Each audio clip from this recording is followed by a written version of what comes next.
बिस्मिल्लाहिर्रहमानिर्रहीम। इस साल सहराए चोलस्तान में झीलें देखने का इत्तेफाक हुआ। ये झीलें जिसमें मछलियाँ तैरती हुई नजर आती हैं, कभी पानी के ऊपर और कभी पानी के नीचे।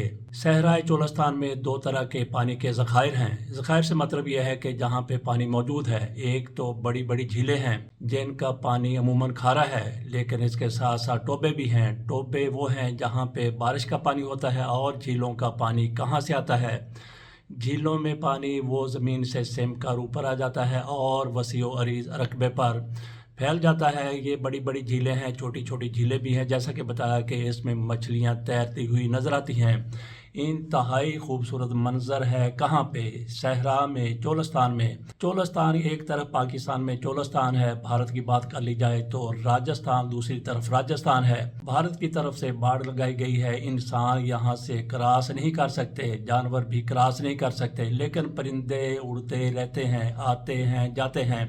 भारत का एक बहुत बड़ा परिंदा है जिसको भुक्कर कहा जाता है। ये तलोर की एक किस्म है। सबसे भारी परिंदा तलोर की नस्ल का वो भुक्कर भारत में है, लेकिन वहां से पाकिस्तान भी आता रहता है। पाकिस्तान में उसको पकड़ा भी गया है, पकड़ने के बाद उसको छोड़ दिया जाता है। ये अलग बात है कि शिकारी उसको पकड़ते हैं तो फिर वो खा जाते हैं, बेच देते हैं, जो भी करते हैं। पाकिस्तान में चोलस्तान की बात की जाए तो यहाँ पे झीलें हैं, टोबे हैं। इसके साथ साथ अमूमन लकोदक सहरा होते हैं। चोलस्तान लकोदक सहरा भी है, उधर राजस्थान वो भी ऐसा ही है।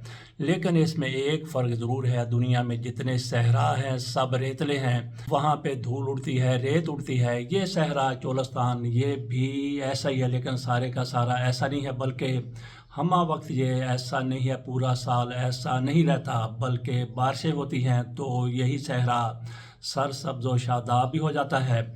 और इसमें फसलें पैदा करने की कितनी ज़्यादा सलाहियत है उसका अंदाज़ा आप कर लीजिए कि अब एक सहरा का बहुत बड़ा हिस्सा वो काश्तकारी के लिए इस्तेमाल हो रहा है। कुछ लोगों की तरफ से कहा जाता है कि नेचर को इसी तरह से रहना चाहिए, वहाँ पे काश्तकारी ना की जाए।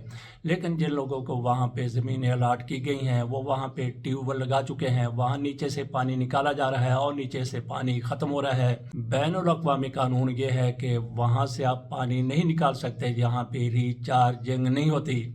लेकिन यहाँ पे सूरत हाल ये है कि बड़े बड़े लोगों की तरफ से जो ज़मीनें अलाट करवाई गई हैं वहाँ पे उनकी तरफ से काश्तकारी की जाती है। चूँकि सहरा में पानी की कमी है, पीने के पानी की भी, फसलों के लिए पानी की भी, लेकिन आजकल चूँकि सोलर आ गए हैं तो इन ज़िम्मेदारों की तरफ से, बड़े बड़े लोगों की तरफ से जिनको ये ज़मीनें अलाट हुई हैं सरकारी सतह पर भी और निजी सतह पर भी, उन्होंने अपने ट्यूबवेल सोलर पर लगाए हुए हैं और उनका चूँकि बिल नहीं आता, इसलिए सुबह से शाम तक जब सूरज चमकता है तो ये ट्यूबवेल चलते रहते हैं। बहरहाल इस हवाले से दो राय पाई जाती हैं कि वहाँ पे काश्तकारी करने की इजाज़त दी जाए या ना दी जाए। ये एक अलग इशू है। हम बात कर रहे थे इस सहरा की। जब बारिशें हो जाती हैं तो यही सहरा, जैसा कि कहा कि दुनिया में जितने सहरा हैं वो लकोदक हैं, वहाँ पे रेत उड़ती है, वहाँ पे धूल उड़ती है। तो यहाँ पे ये होता है जैसे ही बारिशें होती हैं ये सहरा सरसब्ज़ व शादाब हो जाता है और अपनी रानाइयाँ एक अलग तरह से दिखाता है। जैसा कि कहा कि इस मरतबा हमने झीलें भी देखी, इसके अलावा माई दादी का मज़ार भी हमने देखा। कुछ लोग उसको माई दादी कहते हैं, कुछ लोग उसको माई डाडी कहते हैं। बहरहाल ये मज़ार ऐसी जगह पे है जहाँ पे कोई रास्ता जाने का नहीं है, लेकिन लोग फिर भी जाते हैं। पक्की सड़क नहीं है, कच्चा रास्ता है। सहरा से गुज़र के लोग पैदल भी जाते हैं, गाड़ियों पर भी जाते हैं। ये मज़ार एक मुरज्जा खलाइक बना हुआ है। इस सहरा में तरह तरह के जानवर पाए जाते हैं, परिंदे पाए जाते हैं, इसके अलावा नबातात भी पाई जाती हैं। ये वही सहरा है जहाँ पे हिरनों की, काले हिरनों की और चनकारा की एक बड़ी तादाद हुआ करती थी, लेकिन फिर ऐसा मौका आया कि शिकारियों की तरफ से एक एक हिरन को मार गिराया गया। पाकिस्तान की तरफ से किसी दौर में अमेरिका को 2 काले हिरनों का तोहफा दिया गया था।